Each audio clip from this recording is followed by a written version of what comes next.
Selamat pagi Bapak, Ibu, Saudara semua. Tadi dikatakan kalau tempat perlindungan kita itu Tuhan. Cuman masalahnya, siapa yang dilindungi oleh Tuhan? Tadi kan dibilang ada kita yang mengenal namanya, ya kan? Salah satunya.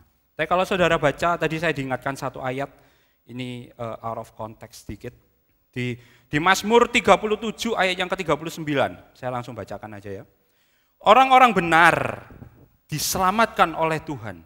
Ia adalah tempat perlindungan mereka pada waktu kesesakan. Jadi yang diselamatkan, Tuhan itu tempat perlindungan siapa? Orang-orang benar. Tidak semua orang berarti. Ini yang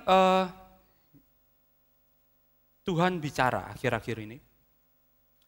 Mungkin sudah disinggung sedikit ya saudara, disinggung sedikit beberapa waktu yang lalu. Bagaimana di tempat ini, di gereja ini, diajarkan apa? Nama Tuhan yang benar. Diajarkan tentang hari raya, diajarkan tentang makanan, diajarkan bagaimana konsep mengikuti jejak Tuhan. Menjadi muridnya. Saya bersyukur karena kita disiapkan untuk sesuatu ternyata yang lebih besar. Waktu Selasa kemarin, saya juga share di pertemuan pekerja, saya ngomong hal yang sama. Bukan tentang pagi ini, enggak, lain. Tapi saya ngomong sama, kalau saya simpulkan dari beberapa waktu ini, kita sebagai tubuh Kristus, gereja Bukit Sion sebagai tubuh Kristus, pastikan kita ini cuma salah satu bagian aja. Amin. Salah satu bagian dari tubuh Kristus. Fungsinya juga salah satu dari tubuh Kristus ini. Kalau kita lihat ya kan, tubuh kita ini ada mata, ada telinga, ya kan. Masing-masing punya fungsi sendiri.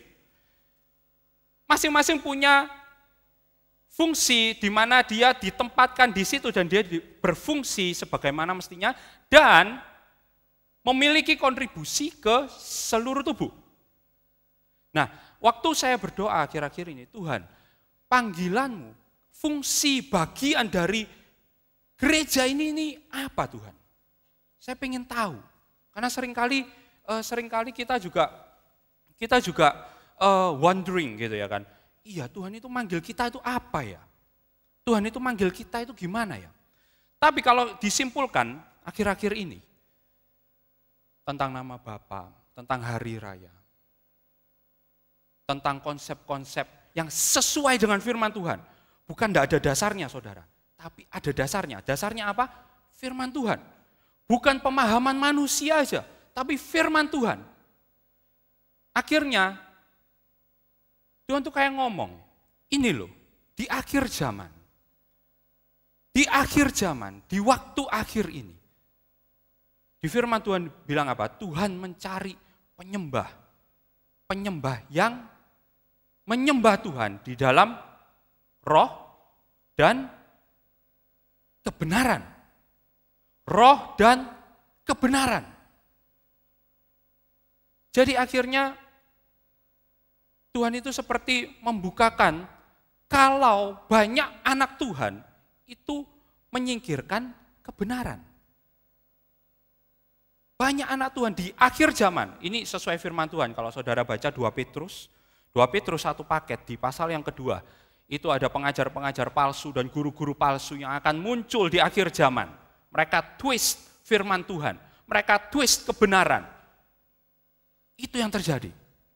Nah, karena itu saya kasih judul pagi hari ini, Standing in the Truth. Standing in the Truth. Jadi ini diawali yaitu saya berdoa, Tuhan, apa yang harus gerejamu ini lakukan di masa yang akan datang? Apa Tuhan? Kalau kita perhatikan,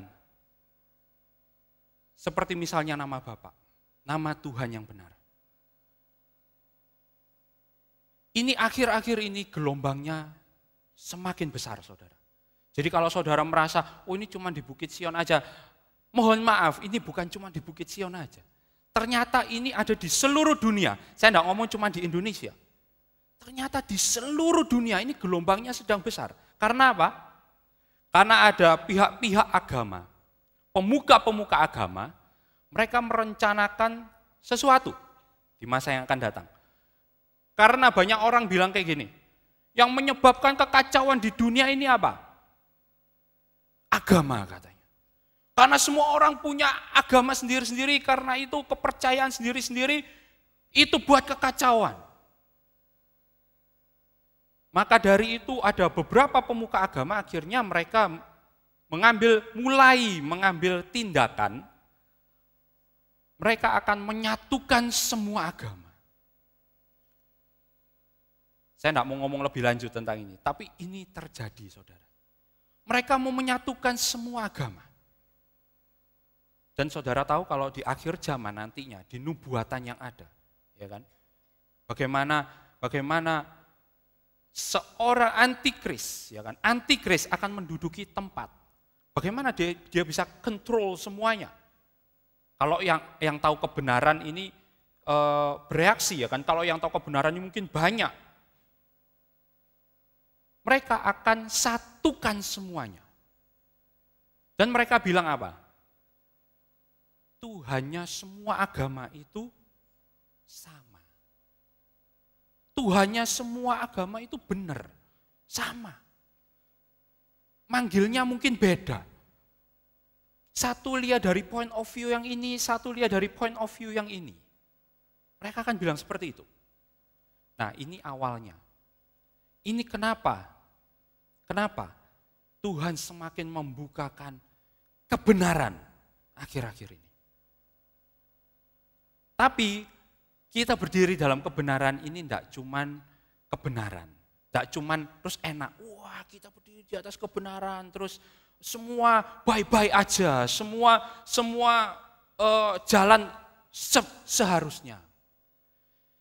Saya ingat satu cerita, ya kan? Ini cerita beneran, saudara, terjadi beneran. Di tahun 96, itu ada seorang reporter, wartawan. Seorang wartawan, namanya siapa? Namanya Gary Webb. Namanya Gary Webb. Dia seorang wartawan investigasi dan dia dapat Pulitzer, saudara. Karena ada beberapa story-nya dia, itu akhirnya dapat Pulitzer. Di tahun 96, dia bongkar satu skandal yang luar biasa yang terjadi di Amerika. Waktu itu Amerika sedang perang tapi diam-diam, saudara, dengan salah satu negara di Amerika Selatan. Dia perang diam-diam maksudnya apa? Dia pakai Black Ops namanya. Black Ops itu yang enggak diketahui terang-terangan gini ya. Tahun 96 itu dia sedang perang dengan salah satu negara di Amerika Selatan. Nah, waktu dia perang, Amerika mendukung pemberontak yang ada di sana. Jadi yang perang itu bukan Amerikanya sendiri yang perang, tapi dia support pemberontak yang ada di sana. Seperti sekarang, ya kan? Waktu sekarang ini lagi perang dengan ISIS. Tapi Amerika support Yordania, disupport habis-habisan. Intelnya, intelligence-nya, disupport dana, support senjata semuanya. Waktu tahun 96 juga terjadi hal yang sama, mirip, Mereka perang. Kemudian untuk perang, saudara tahu, ini kuat-kuatan apa? Bukan cuma kuat-kuatan senjata, saudara. Bukan cuma kuat-kuatan sumber daya manusianya, tapi kuat-kuatan persediaan cadangan uangnya juga. Harus kuat. Kalau satu negara mau perang, dia harus kuat, punya satu persediaan dana yang gede. Waktu itu, mereka pakai cara seperti apa? Ini yang dibongkar oleh Gary Webb, seorang reporter investigasi. Mereka pakai cara seperti ini, saudara. Dari mereka support senjata, mereka kasih uang dari Amerika dikirim ke Amerika Selatan. Tapi pesawat yang ngirim itu waktu balik, mereka juga bawa sesuatu. Mereka bawa komoditi. Apa? Heroin, marijuana dari Amerika Selatan. Mereka bawa obat-obatan, narkoba. Dan hebatnya, operasi ini under CIA, Central Intelligence Agency di Amerika. Kalau di sini itu kayak apa? BIN gitu ya kan. Under itu. Yang nyuruh juga CIA. Terus mereka lakukan apa? Mereka bawa kembali ke Amerika obat-obatan itu. Ini laporannya Gary Webb ya. Kalau saudara baca nanti mungkin mau cari bisa ada. Nama ininya judulnya yang terkenal itu Dark Alliance, aliansi gelap gitu ya. Obat-obatan ini dibawa naik lagi ke atas, nyebar ke seluruh di LA, di Florida, di mana-mana. Pesawat ini kembali ke atas, akhirnya mereka bawa komoditi ini, mereka apakan? Mereka jual di Amerika. Mereka jual kepada siapa? Mereka jual kepada golongan minoritas. Waktu itu orang yang kulit hitam. Target mereka itu. Jadi waktu itu di file CIA ada. Jadi mereka mengurangi populasi orang-orang kulit hitam dan mereka dapat dana yang gede. Dananya ini millions ya kan. Mungkin lebih. Untuk perang di bawah. Luar biasa ya. Cerdik. Saya hebat. Pinter banget, yang punya konsep kayak gitu, wah luar biasa. Tapi ya caranya agak begitu saudara. Nah ini yang dibongkar Gary Webb. Ini yang dibongkar Gary Webb. Orangnya seperti apa Gary Webb? Ada sedikit klipnya. Orangnya modelnya kayak apa gitu ya kan? Mungkin bisa ditayangin sebentar.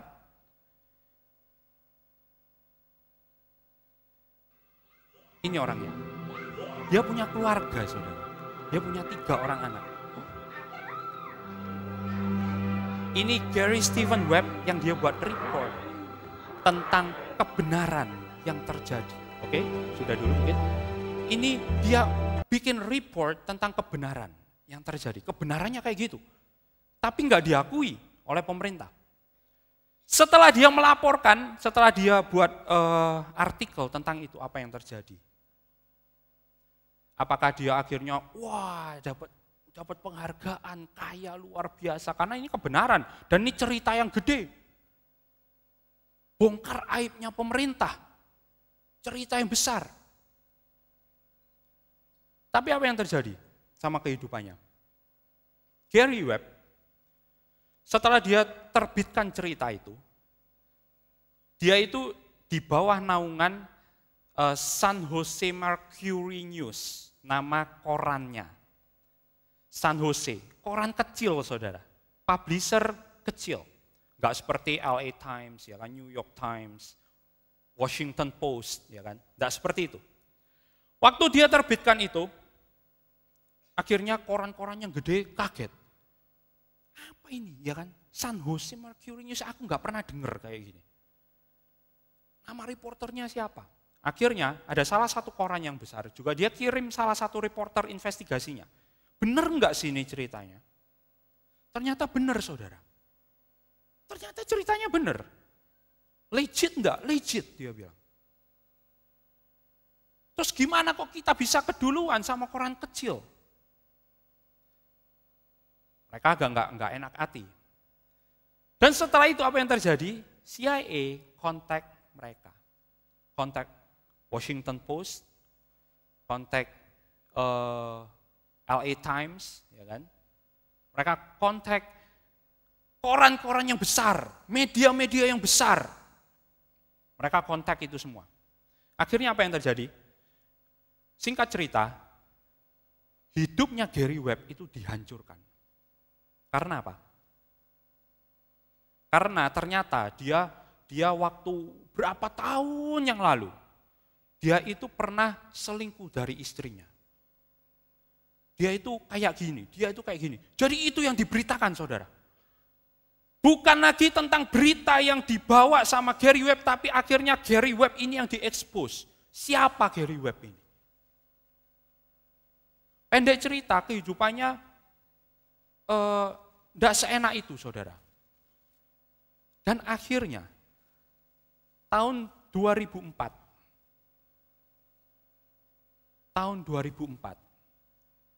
Gary Webb ini ditemukan meninggal.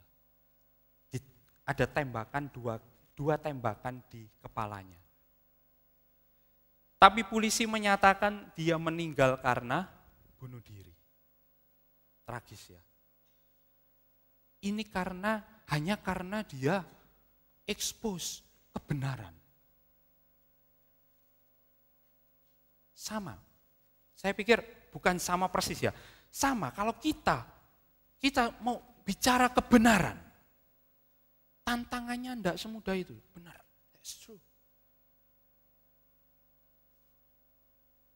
Mungkin kita nggak akan jalan enak ya, kita bisa sukses, kita bisa ini. No. Mungkin nggak seperti itu. Tapi kebenaran adalah kebenaran. Kebenaran juga harus diberitakan. Kalau saudara lihat, ini ada miripnya konsepnya dengan kalau kita ngomong kebenaran. Kita harus hati-hatinya apa? Diri kita juga. Jangan kita buka celah sedikit. Di mana iblis bisa masuk. Dia urak-urak hidup kita, ya kan? Seperti tadi. Ini cuman gambaran saya sinkronkan. Gary Webb dia punya celah sedikit di masa lalunya. CIA masuk, dia urak-urak, dia expose itu. Kesalahan-kesalahan dia di masa lalu. Diekspos semuanya. Akhirnya hidupnya hancur. Ini yang harus kita waspadai. Kalau kita tahu kebenaran, kita juga harus hidup dalam kebenaran. Kalau kita hidup dalam kebenaran, maka Tuhan akan membentengi hidup kita. Jadi, apa itu kebenaran sebetulnya? Pagi hari ini tentang kita berdiri di atas kebenaran. Tentang merayakan hari raya, ya kan? Itu kebenarannya. Tentang nama Bapa, tentang nama Tuhan, itu kebenarannya. That's the truth. Mungkin pagi ini agak banyak bahasa Inggris, saudara, mohon maaf, tapi ada maksudnya ya. Jadi nanti di akhir ada maksudnya. Kenapa? Karena kalau di bahasa Indonesia tidak ada kata-katanya yang tepat, tapi saya akan sinkronkan dengan bahasa Indonesia, saya akan baca juga dari versi ILT-nya. Mari kita buka sama-sama di Yohanes 14 ayat yang ke-6. Ini ayat yang terkenal banget. Yohanes 14 ayat ke-6, versi ILT. Tuhan Yesus berkata kepadanya, "Akulah jalan dan kebenaran dan hidup. Tidak seorang pun datang kepada Bapa jika tidak melalui aku." Bahasa Inggrisnya bilang, Yeshua said to him, "I am the way, the truth, and the life." Waktu itu murid-muridnya tanya tentang Tuhan, gimana kita bisa ke Bapa? Jalan apa yang harus kita ambil? Tuhan Yesus bilang, "Aku jalannya. Dan aku juga kebenaran. I am the truth," Tuhan bilang. I am the way, the truth, and the life. Jadi ini pimpin kita ke konsep yang pertama. Bahwa kebenaran itu adalah eksistensi Tuhan dan firman Tuhan. Kalau kita buka di Yohanes 17 ayat 17. Mungkin ini minggu lalu katanya papa saya juga bahas di minggu sore. Yohanes 17 ayat 17, "Kuduskanlah mereka dalam kebenaran-Mu. Dalam kebenaran-Mu, firman-Mu adalah kebenaran." Jadi kebenaran itu adalah eksistensi Tuhan dan firman Tuhan. Berarti Tuhan itu adalah kebenaran dan firman Tuhan adalah kebenaran. Ini konsep yang pertama tentang kebenaran. Ayat yang ketiga kalau kita buka di Mazmur 119. Kita buka dengan cepat. Mazmur pasal yang ke-119. Ayat yang ke-160. Di ILT katakan seluruh firman-Mu itu benar. Setiap hukum kebenaran-Mu tetap selamanya. Saya bacakan versi Amplified. The sum of your word is truth. The total of the full meaning of all your individual precepts and every one of your righteous decrees endures forever. Maksudnya apa? Seluruh total dari firman-Mu itu adalah kebenaran. Yang dalam kurung itu menjelaskan lagi, the total of the full meaning of all your individual precepts. Jadi keseluruhan total dari arti sepenuhnya, full meaning, arti sepenuhnya dari setiap ketetapan-ketetapan-Mu. Individual precepts, precepts itu ketetapan, perintah. Jadi semua total firman Tuhan itu adalah kebenaran. Itu kenapa kita sering dengar ya kan? Kalau kita baca firman, kalau kita ngomongkan firman Tuhan, jangan sepotong-sepotong. Karena apa? Karena the total of the full meaning. Semua, keseluruhan firman Tuhan. Ini adalah kebenaran. Kita lihat satu ayat lagi. Kita kembali ke perjanjian baru. Di Yohanes, pasal yang ke-16. Ayat yang ke-13. Namun bila mana roh kebenaran itu telah datang, dia akan memimpin kamu ke dalam seluruh kebenaran, karena dia tidak akan berbicara dari dirinya sendiri, melainkan apa saja yang telah ia dengarkan, ia akan mengatakannya.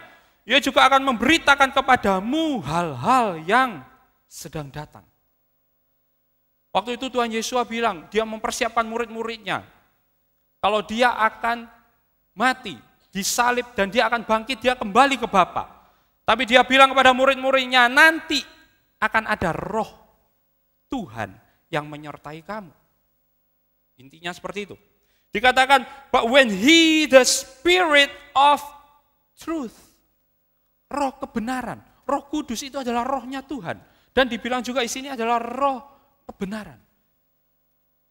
Jadi kita simpulkan konsep yang pertama, eksistensi Tuhan dan firman-Nya itu adalah kebenaran.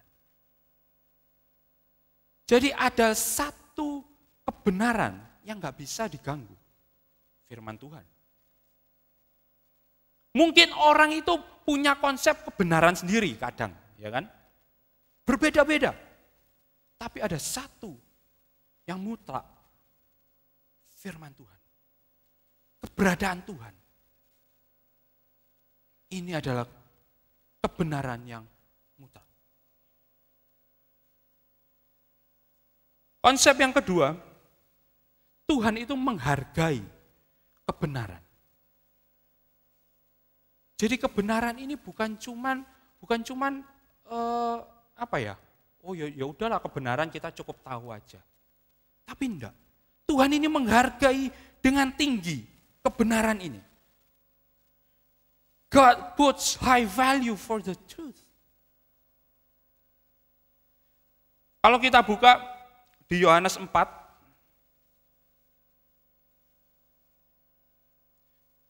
saya akan cepat, saya akan bacakan versi Amplified. Yohanes 4 ayat 23-24, a time will come, however, indeed it is already here, when the true worshipers will worship the Father in spirit and in truth. Ini yang saya bilang tadi. Waktunya akan datang bahwa Bapa mencari penyembah-penyembah yang menyembah Dia di dalam roh dan kebenaran. Tuhan taruh kebenaran. Ini value-nya di atas. Tuhan menghargai kebenaran. Tuhan cari orang-orang yang berdiri di atas kebenaran. Itu kenapa dibilang Abraham.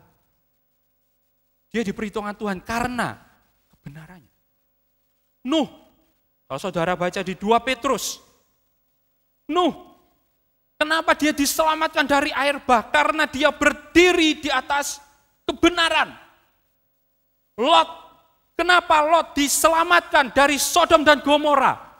Karena dia satu-satunya orang yang berani memegang kebenaran waktu itu di Sodom dan Gomora. Itu kenapa Tuhan bilang orang yang benar akan dilindungi Tuhan. Jadi Tuhan taruh value dari kebenaran yang kita lakukan ini juga tinggi. Selain kebenaran yang ada, dia juga taruh orang-orang yang melakukan kebenaran ini dihargai Tuhan tinggi. Kalau kita lihat juga di Mazmur 145 ayat yang ke-18. Karena waktunya terbatas, saudara, saya bacakan, nanti saya artikan juga. The Lord is near, Tuhan itu dekat. To all who call upon Him, to all who call upon Him sincerely and in truth. Tuhan itu dekat kepada semua orang yang memanggil Dia, kepada semua orang yang memanggil Dia dengan tulus dan di dalam kebenaran. Jadi Tuhan itu dekat sama orang yang panggil Dia di dalam kebenaran. Bukan cuma panggil-panggil toh, saudara. Bukan cuma panggil-panggil, oh Tuhan aku gini, aku gitu, aku mengalami hal yang seperti ini. No. Tapi kita juga harus hidup di dalam kebenaran. Tuhan memperhitungkan kebenaran. Tuhan itu dekat. Artinya kalau Tuhan dekat, kita ngomong sama Tuhan, dia dengar enggak? Dengar. Kalau Tuhan jauh, gimana dia mau dengar kalau kita ngomong? Dan gimana kita dengar kalau Tuhan ngomong? Tidak mungkin. Jadi Tuhan taruh value yang tinggi atas kebenaran. Satu ayat lagi. Lukas 6 ayat 26. Lukas 6 ayat 26 ini bagus banget versi The Message. Katakan, there's trouble ahead when you live only for the approval of others. Ada masalah yang besar di hadapanmu kalau kamu hidup cuman untuk menyenangkan orang lain. Saying what flatters them, doing what indulges them, popularity contests are not truth contests. Look how many scoundrel preachers were approved by your ancestors. Your task is to be true, not popular. Seringkali kan kita dengar berita akhir-akhir ini, waktu presiden kita mau naikkan harga BBM, dia bilang apa? Ini bukan keputusan yang populer, dia bilang. Saya siap tidak jadi populer. Jadi maksudnya populer ini apa? Maksudnya populer ini semua orang mungkin, semua orang atau banyak sekali orang suka sama dia. Dia bilang seperti itu, dia bilang, saya siap enggak populer. Saya tahu ini bukan keputusan yang populer. Mungkin ini keputusan tidak disukai banyak orang, tapi harus. Demikian juga dengan kebenaran. Kebenaran ini harus dikatakan, harus diberitakan. Kita harus tahu konsep kebenaran dan kita hidup dalam kebenaran. Meskipun banyak orang mungkin nggak suka. Banyak orang mungkin nggak suka.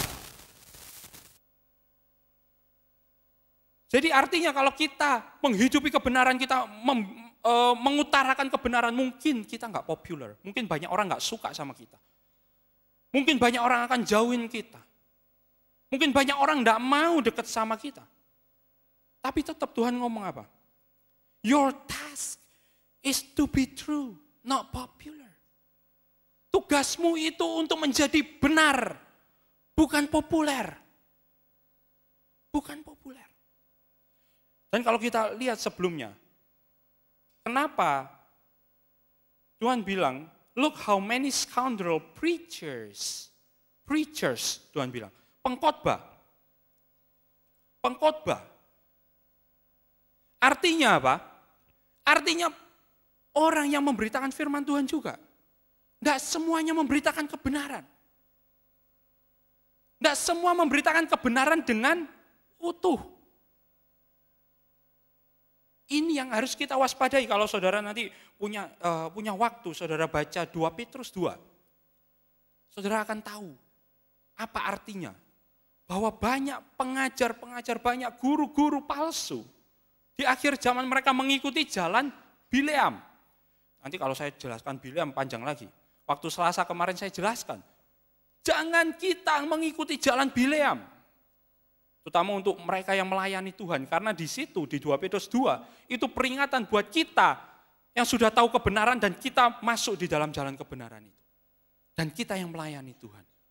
Bisa berbalik seperti itu, seperti Bileam. Ini yang harus kita waspadai. Ini kenapa Tuhan taruh peringatan tentang itu. Jadi hati-hati. Hati-hati. Kita yang hidup dalam kebenaran bukan untuk kita sombong-sombongan ya saudara. Wah, saya tahu kebenaran. Nanti ditwist sama iblis. Kita paksain kita ini. No, kita enggak perlu kayak gitu. Oh, kamu masuk neraka kalau kamu enggak melakukan ini. No, kita enggak perlu seperti itu. Karena siapa yang masukkan orang ke neraka dan ke surga? Kita enggak berhak. Tapi yang harus kita lakukan apa? Memberitakan kebenaran. Nanti, seperti kemarin Jumat, waktu Sabat disinggung juga sama papa saya.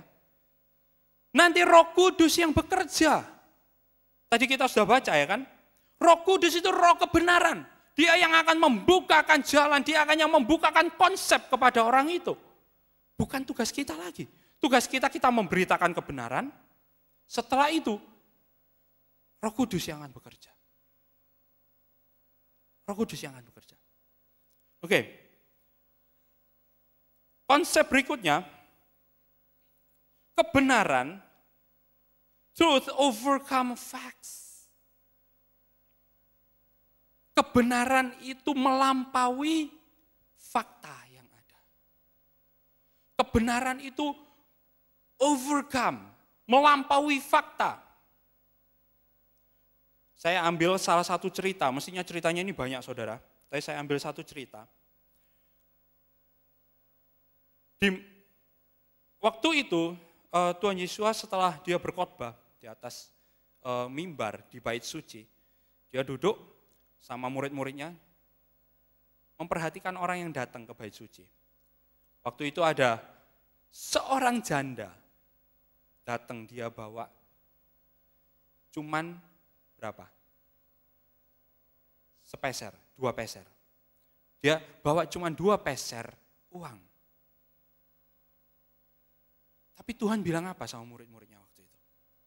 Kalau kita buka nanti di Markus 12, saudara bisa buka nanti. Markus 12 ayat yang ke-42 sampai 44. One poor widow came up and put in 2 small coins, 2 peser, a measly 2 cents. Yeshua called his disciples over and said, the truth is that this poor widow gave more to the collection than all others. Tuhan Yesus bilang kebenarannya adalah, the truth is, janda ini kasih lebih banyak dari semua orang yang datang ke bait suci, digabung semua, dia kasih lebih banyak. Tapi faktanya apa saudara? Kalau kita yang lihat faktanya, kalau ada orang yang ngomong kayak gitu, itu cuma 2 sen, gua kasih 200.000. Masa itu lebih banyak dari yang aku kasih? Yang bener aja.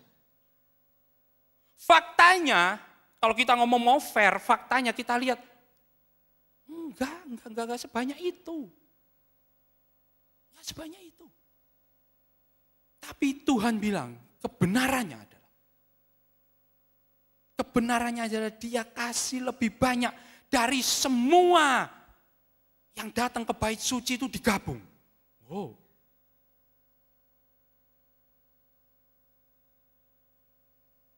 Ini salah satu contoh bahwa kebenaran itu overcome, melampaui fakta yang ada. Kadang mungkin kita lihat faktanya, Tuhan gak mungkin kayak gini. Aku kalau melakukan kebenaran ini, pasti aku akan dimusuhi. Aku gak akan dapat tender ini. Aku gak akan dapat kerjaan ini. Ini teman kuliahku bakalan musuhin aku nih seumur hidup. Kalau aku ngelakuin seperti ini. Kalau aku gak mau ikut mereka melakukan seperti itu. Aku gak akan bisa sukses. No. Truth overcome facts. Salah satu contoh lagi yang ekstrim. Saya ambil contoh memang ekstrim saudara yang satu ini. Tentang akhir-akhir ini tentang LGBT mereka bilang. Lesbian, gay, bisexual sama transgender. Transseksual atau transgender, saya lupa. Ini tentang gay. Faktanya, kalau saudara lihat faktanya sekarang. Bahkan dalam ilmu psikologi, mereka bilang, ya gay itu memang ada, bukan kelainan. Mereka bilang seperti itu. Faktanya seperti itu. Faktanya mereka merajalela sekarang, banyak. Dan mereka bilang, aku dari lahir sudah gini. Dari lahir aku sudah gini. Masa aku mau suruh berubah? Faktanya seperti itu. Faktanya mereka menguasai parlemen-parlemen yang ada di negara-negara kuat sekarang ini. Dan mereka gerakannya sudah melegalkan pernikahan sesama jenis. Banyak. Bahkan di negara ini juga mulai banyak. Kebenarannya apa? Kebenarannya kalau saudara baca di 1 Korintus 6 ayat 9. Itu di situ sebutkan bahwa pemburi tidak mendapat bagian dalam kerajaan surga. Itu kebenarannya, faktanya. Faktanya mereka bahkan twist firman Tuhan. Saya baca salah satu artikel dari seorang pendeta gay. Dia twist firman Tuhan. Dia pakai ayat-ayat saudara. Mungkin orang-orang yang mungkin cuman tahu firman Tuhan ya sekedarnya, bukan seutuhnya, mereka akan iya ya, benar juga nih pendeta. Beneran saudara, meyakinkan banget. Meyakinkan banget. Ini yang harus kita waspadai akhir-akhir zaman ini. Tapi kita harus tahu bahwa kebenaran overcome facts, kebenaran itu melampaui fakta yang ada.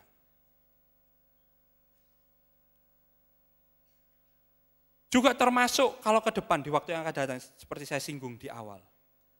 Ada gerakan yang mau menyatukan agama. Kita harus tahu konsep kebenaran yang sesungguhnya dulu. Dan itu harus kita pegang dengan teguh. Konsep kebenaran selanjutnya, ini yang luar biasa juga saudara. Kebenaran ini membebaskan. Truth that sets free. Kalau kita baca di Yohanes 8, yang ini ayat ini kita buka aja. Kita buka sama-sama. Di Yohanes pasal yang ke-8. Saya akan baca versi ILT. Saya akan baca mulai ayat yang ke-31.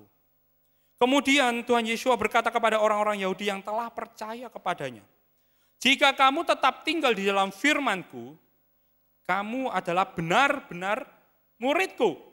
Dan kamu akan mengetahui kebenaran, dan kebenaran itu akan memerdekakan kamu.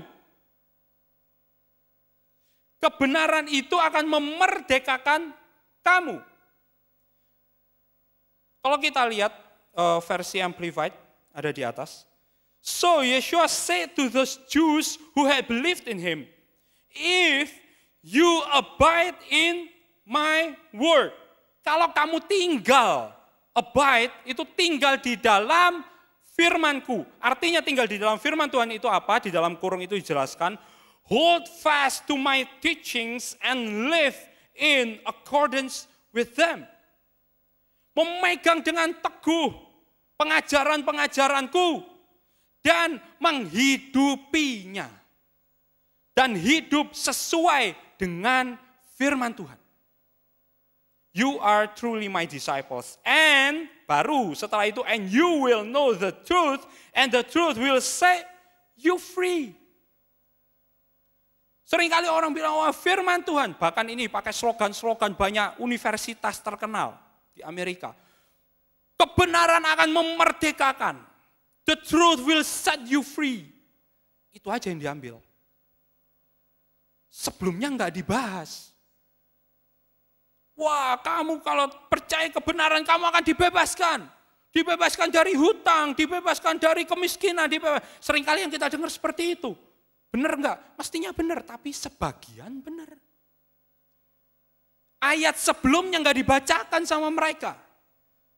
If you abide in my word, kalau kamu tinggal di dalam firman-Ku, memegang teguh pengajaran-pengajaranku, dan menghidupi firman Tuhan. Mereka cuma bilang, kebenaran itu akan memerdekakan. Tapi mereka enggak bilang kalau kita harus hidup di dalam firman itu. Kita harus hidup di dalam kebenaran itu. Dan kita harus menjalani hidup sesuai kebenaran itu. Baru kita akan dibebaskan. Kita akan dibebaskan. Saya akhir-akhir ini juga dengar banyak cerita, banyak teman-teman yang masih muda. Mengalami banyak masalah, menghadapi banyak tantangan di hidup. Saya bilang, kamu harus percaya. Harus percaya. Kalau firman Tuhan ini tetap hidup. Kalau kita sudah menjalani kebenaran, maka kita akan dimerdekakan. Iya, benar. Itu yang akan terjadi. Tapi kita harus pegang dulu kebenaran itu dan kita harus hidupi kebenaran itu.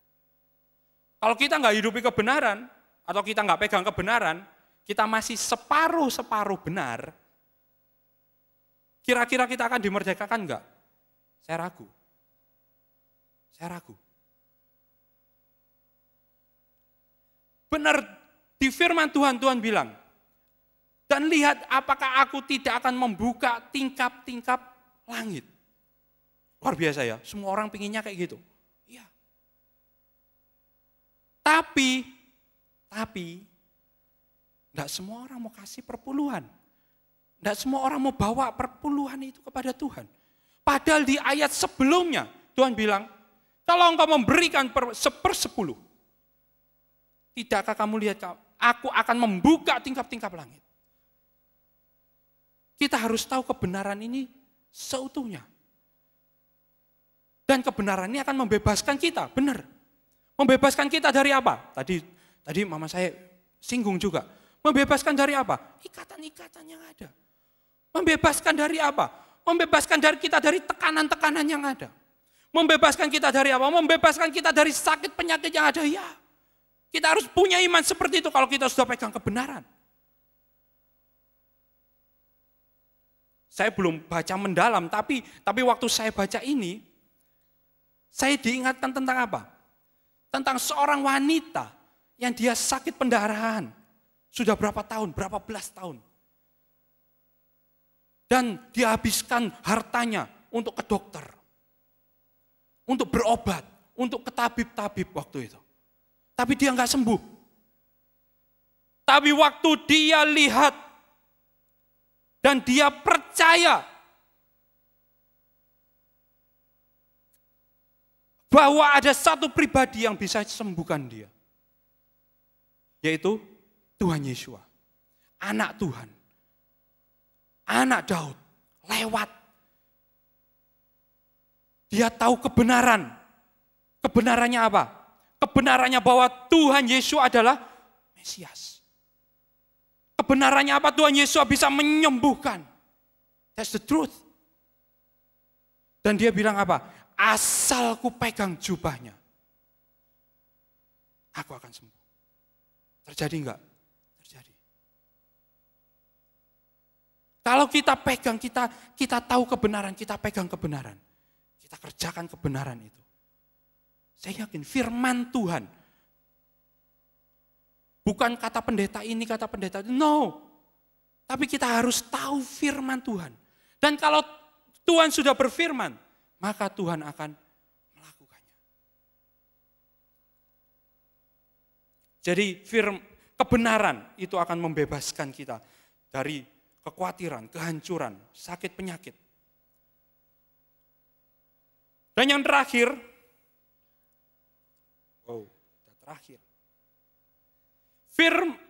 firman. Kebenaran ini, nah ini kenapa saya pakai bahasa Inggris, saudara.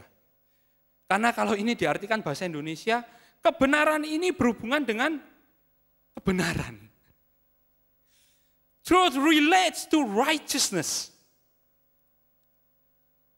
Kalau ini diartikan, jujur saya tidak nemu bahasa Indonesianya. Kalau ini saya terjemahkan juga ya kebenaran ini berhubungan dengan kebenaran. Ini kenapa supaya kita bisa bedakan nanti. Kalau kita baca di Matius 6 ayat 33, tetapi carilah dahulu kerajaan Tuhan dan kebenarannya, maka semuanya akan ditambahkan kepadamu. Wah, ini ayat favorit, ya kan? Semua suka ayat ini, semua ditambahkan, ya cari dahulu. Pokoknya aku ke gereja dulu, doa dulu, nanti semua akan ditambahkan kepadaku. Pokoknya aku cari Tuhan, ya semua akan ditambahkan kepadaku. Yang lupa, dan kebenarannya. Carilah dahulu kerajaan Tuhan dan kebenarannya. Baru semua akan ditambahkan kepadamu. Kebenaran di sini, itu di versi Amplified, but seek, aim and strive after first of all His kingdom and His righteousness. Bukan truth, tapi His righteousness.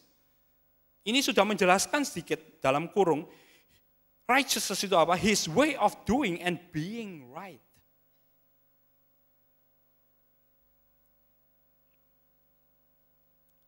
Kita akan buka lagi sama-sama di Efesus. Ini kita simpan dulu tadi. Jadi truth sama righteousness, maksudnya apa? Kita buka sama-sama di Efesus.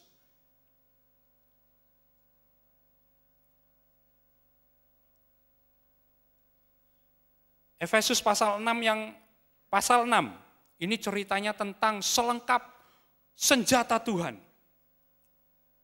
Yang pertama, di ayat yang ke-14, saya baca versi ILT. Oleh karena itu berdirilah teguh sambil mengencangkan ikat pinggangmu di dalam kebenaran. Dan memakai baju sirah keadilan. Tapi kalau kita lihat bahasa Inggrisnya, semua rata-rata mereka bilang seperti ini. Stand therefore having girded your loins with truth, ikat pinggang, truth, and having put on the breastplate of righteousness. Saya terus terang bingung, saudara. Kalau saya terjemahkan righteousness dengan keadilan, ini kurang pas, gitu ya, saudara. Karena keadilan ini punya arti sendiri lagi. Keadilan itu apa? Just, ya kan? Just itu juga keadilan. Dan yang tidak konsisten, kalau saudara lihat nanti cari ayat-ayat sebelumnya, kadang-kadang truth itu akan diterjemahkan keadilan, kadang akan diterjemahkan kebenaran, kadang akan diterjemahkan ada lagi, ada satu lagi, saya lupa. Yang Mazmur tadi kita baca, Mazmur. Kalau Tuhan itu dekat dengan orang-orang benar itu ya. Itu terjemahan lainnya, itu terjemahan terutama LAI itu agak sedikit beda lagi. Ini yang saya bingung pertamanya. Jadi maksudnya apa Tuhan? Kok yang satu truth, yang satu righteousness? Lain enggak? Lain, saudara. Fungsinya apa? Lain juga. Fungsinya lain. Ini kenapa saya mestinya butuh mic itu tadi. Oke, tidak apa-apa. Lainnya seperti ini, saudara. Kalau kita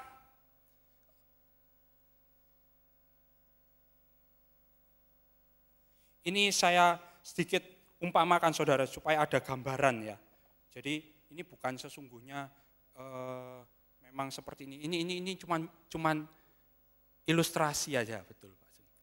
Cuman ilustrasi aja supaya saudara tahu pentingnya dan hubungannya truth sama righteousness.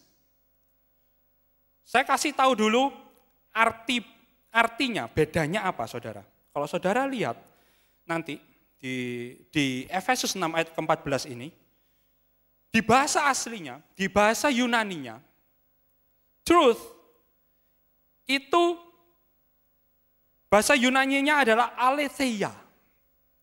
Aletheia. Truth itu adalah aletheia. Aletheia ini artinya apa?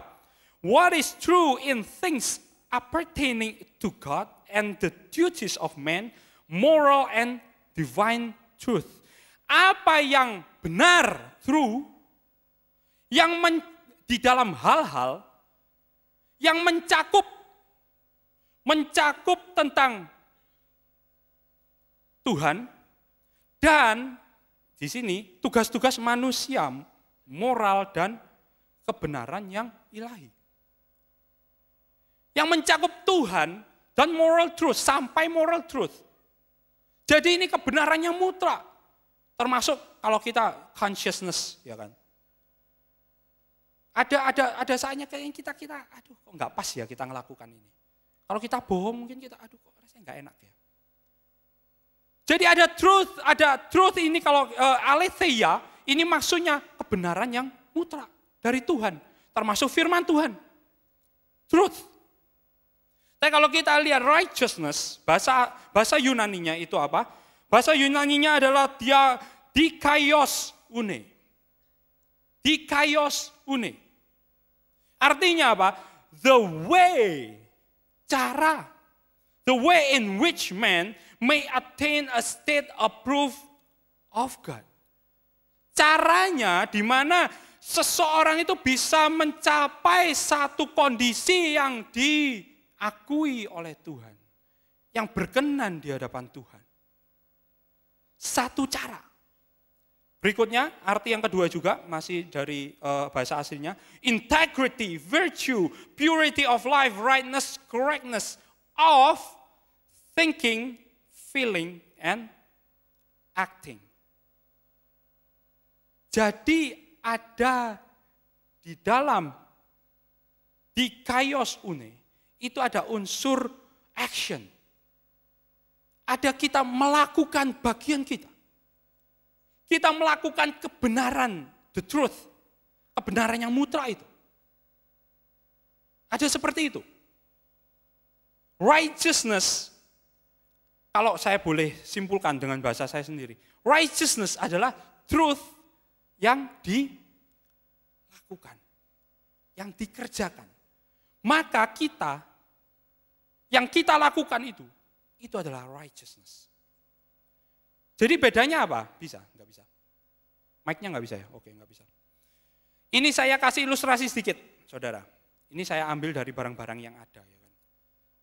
Ini mungkin saudara beberapa tahu, mungkin enggak. Ini bukan rompi anti peluru, saudara. Ini kalau ditembak juga masih tembus ya. Tapi kalau kita tahu zaman dulu, karena ini pakai ikat pinggang, ya kan, pakai breastplate. Breastplate itu baju sirah. Zaman sekarang enggak ada yang pakai baju sirah, ya kan. Zaman dulu mereka pakai breastplate. Jadi kalau saudara bayangkan tentang tentara Romawi zaman dulu. Tentara Romawi zaman dulu dia akan pakai armor, breastplate. Breastplate-nya bentuknya seperti ini saudara, mirip lah. Jadi ini akan dimasukkan sini ya. Kayak gini saudara. Ya paling enggak lah, paling enggak. Gambarannya seperti ini, melindungi depan, melindungi belakang. Kalau zaman sekarang breastplate ini dipakai untuk naik sepeda motor. Zaman dulu pakai perang, saudara. Tapi kalau kita cuma pakai breastplate, kita enggak pakai sabuk, belt. Kalau kita perang, saudara, kita perang nih, maju ya. Perang. Kita kan kalau perang, masa orang perang diem-diem aja gini, ya kan? Waduh ini tusuk sini, saya ngeles sini. Enggak kan? Pasti bawa pedang. Saya mau bawa pedang, saudara. Saya punya pedang-pedangan gitu ya kan, tapi enggak enak, enggak cocok gitu ya kayaknya. Pasti bawa pedang ya kan kalau perang. Bawa pedang, bawa perisai, ya kan? Bawa pedang, bawa perisai. Kalau kita perang, kita pakai breastplate, yang ini kelindungi kan, dipanah, dieng gitu ya kan mungkin. Ditusuk sininya, dieng, enggak bisa, pakai breastplate. Tapi namanya perang, masa cuma ditusuk doang? Enggak mungkin kan? Kita juga punya pedang, kita punya perisai. Pasti kita juga ikut gini, ya kan? Lihat, gini kan. Ini saya juga bukan nyontohi jelek enggak saudara, tapi ini supaya saudara tahu. Saudara lihat, kalau tidak ada ikat pinggang, saudara ngayun pedang gini, bagian sini bisa kebuka gini saudara, ya kan? Ini musuh bisa langsung tusuk di sini. Nah, kan ini kalau bahasa kerennya kewer-kewer saudara, iya kan? Iya. Kalau kita nggak pakai ikat pinggang, itu keadaan kita. Itu keadaan kita. Tapi sebaliknya sama. Saya udah pakai ikat pinggang, saudara. Saya udah pakai ikat pinggang, ya kan? Saya umpamakan gitu aja. Oke, tapi nanti saya akan pakai yang itu. Kalau saya sudah pakai ikat pinggang, kita cuman perang, nggak pakai pelindung, pakai ikat pinggang tok. Paling diketawain sebentar sama musuhnya. Ini orang cari mati udah. Belum maju saudara dipanah dari depan udah jelep ya kan. Gak bisa saudara. Cuma ikat pinggang doang di sini, yang ininya gak kelindung semua. Itu kenapa Tuhan bilang, pakailah selengkap senjata Kristus. Maksudnya seperti ini saudara. Saudara pakai breastplate, saudara pakai sabuk,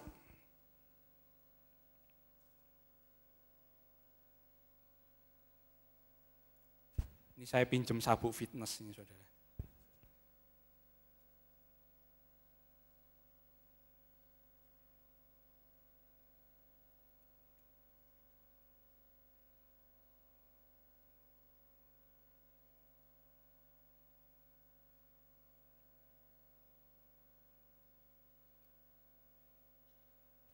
Gambarannya seperti inilah kira-kira. Kira-kira loh ya saudara. Kira-kira. Ini pasti ketutup lagi nih ya kan armornya. Tapi kalau kita pakai dua-duanya, kita perang. Ini akan standing still di sini. Breastplate. Ikat pinggangnya juga ini yang menyatukan. Breastplate ini. Kita mau ayun model apa saudara? Kita perang. Ini tidak akan goyah. Ini tidak akan goyah. Ini akan tetap di sini. Posisinya nggak berubah. Musuh mau tembak dari sini nggak bisa. Musuh cari celah nggak bisa. Jadi apabila seseorang dia cuma tahu kebenaran yang benar, mutlak itu tadi, the truth. Dia seperti masih pakai ikat pinggang. Karena apa? Nggak dilakukan sama dia. Dia cuma pakai ikat pinggang. Nggak bisa. Kita nggak bisa maju perang, cuma pakai ikat pinggang. Nggak ada breastplate-nya, nggak bisa. Itu kalau orang cuma tahu kebenaran, oh ya aku tahu nama Bapak, oh iya tahu, nama Bapak yang benar itu gini. Tapi dia nggak ngelakukan. Oh aku tahu, oh hari raya, tapi dia nggak merayakan. Oh aku tahu kebenaran mungkin tentang makanan, tapi dia mungkin nggak menaatinya. Itu seperti perang, cuma pakai sabuk, dia cuma tahu. Demikian juga orang yang dia melakukan kebenaran, pikirnya dia kebenaran. Tetapi tidak dasarnya the truth tidak ada di situ. Sama. Kewer-kewer tadi itu saudara. Orang dia pikirnya dia melakukan yang benar. Mungkin tentang nama mungkin. Wah ini yang benar. Ya mereka tahunya mungkin itu yang benar. Saya ngomong masih untung mungkin nggak ketembak mungkin ya. Masih untung mungkin. Tapi kita harus tahu kebenaran yang mutlak itu dari Tuhan. The truth. Kita juga harus melakukannya. Tadi thinking, feeling, acting. Kita melakukannya dalam hidup kita. Baru kita akan mengalami yang Matius 6 ayat 33 dikatakan. Carilah dahulu kerajaan Tuhan dan kebenarannya, maka semuanya itu akan ditambahkan kepadamu. Ada satu contoh cerita, ini akan nutup. Satu contoh cerita bagaimana seseorang tahu kebenaran tapi tidak melakukannya. Tidak menghidupinya. Dibilang tadi ya kan, dibilang tadi di Yohanes 8, live in accordance to them. hidup sesuai dengan kebenaran itu. Contohnya itu ada di Kisah Para Rasul 24. Saudara bisa baca juga nanti di rumah. Itu ceritanya Paulus ditangkap, dia dituduh, terus dia dihadapkan kepada Felix. Felix itu siapa saudara? Felix itu adalah seorang gubernur dari state, salah satu state. Kalau sekarang itu gambaran yang persis itu kayak di Amerika mungkin, dia punya banyak states, punya banyak negara bagian. Felix adalah seorang gubernur di salah satu negara bagian itu, negara bagian Roma. Kalau saudara nanti baca di Kisah 24 ayat 22, di situ akan dikatakan, versi bahasa Inggrisnya itu dikatakan, but Felix having a rather accurate understanding of the way of the Lord. Felix itu punya pengertian yang akurat, accurate understanding of, pengetahuan yang akurat tentang apa? The way of the Lord. Jalan-jalannya Tuhan. Jalannya Tuhan, kebenaran. Dia tahu dengan akurat loh. Pull them off and adjourn the trial saying, oh ini dan lain-lain. Tapi kalau saudara lihat ayat yang ke-25 nanti. But as he continued to argue about uprightness, Paulus memberitakan tentang uprightness, hidup benar, purity of life, kesucian, kemurnian dalam hidup, the control of the passions, and the judgment to come. Felix became alarmed and terrified and said, go away for the present. Paulus waktu dia cerita tentang kebenaran, hidup benar, kemurnian di dalam hidup, Felix mundur. Felix bilang, oke, nggak usah ngomong itu deh. Lain kali aja ngomong yang itu, nggak usah ngomong yang itu. Kita ngomong yang lain aja deh. Padahal di ayat sebelumnya ditulis, Felix punya pengertian yang akurat tentang jalan Tuhan. Seperti tadi, dia punya sabuknya, tapi dia nggak mau pakai breastplate. Dia nggak mau melakukannya. Udah nanti aja deh, kalau ngomong tentang itu nanti aja deh. Jadi ini yang harus kita waspadai. Gereja Tuhan seharusnya, kayak tadi Tuhan ngomong, speak the truth. Bukan cari popular.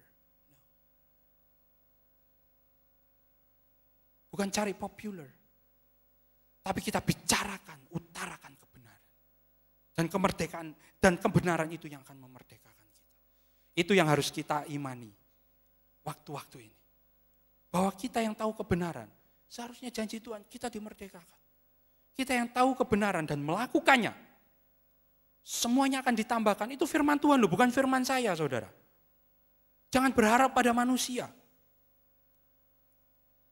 Tapi kita harus berharap sama Tuhan, maka kita akan mengalami. Seperti tahun ini kita tahu bahwa tahun ini adalah tahun favor Tuhan. Ayo kita mengalami sama-sama. Dengan apa? Kita berdiri di atas kebenaran. Dan kemerdekaan itu akan kita alami. Konsepnya sebetulnya gampangnya saudara. Kalau saudara mau hidup dalam kebenaran. Kita jadikan Tuhan Yeshua itu role model di dalam hidup kita. Apa yang Tuhan Yeshua lakukan? Kita lakukan. Kalau kita mau melakukan sesuatu kita tanyakan sama diri kita sendiri aja. Kira-kira Tuhan Yesus melakukan gini enggak ya? Simple sebetulnya. Gampangnya seperti itu. Itu seperti apa? Seperti visi gereja ini. Kita dipenuhi roh Tuhan Yahweh. Dan kita diubah menjadi seperti Tuhan Yesus. Itu yang kita lakukan, proses yang kita lakukan hari demi hari. Oke, mari kita tunduk kepala.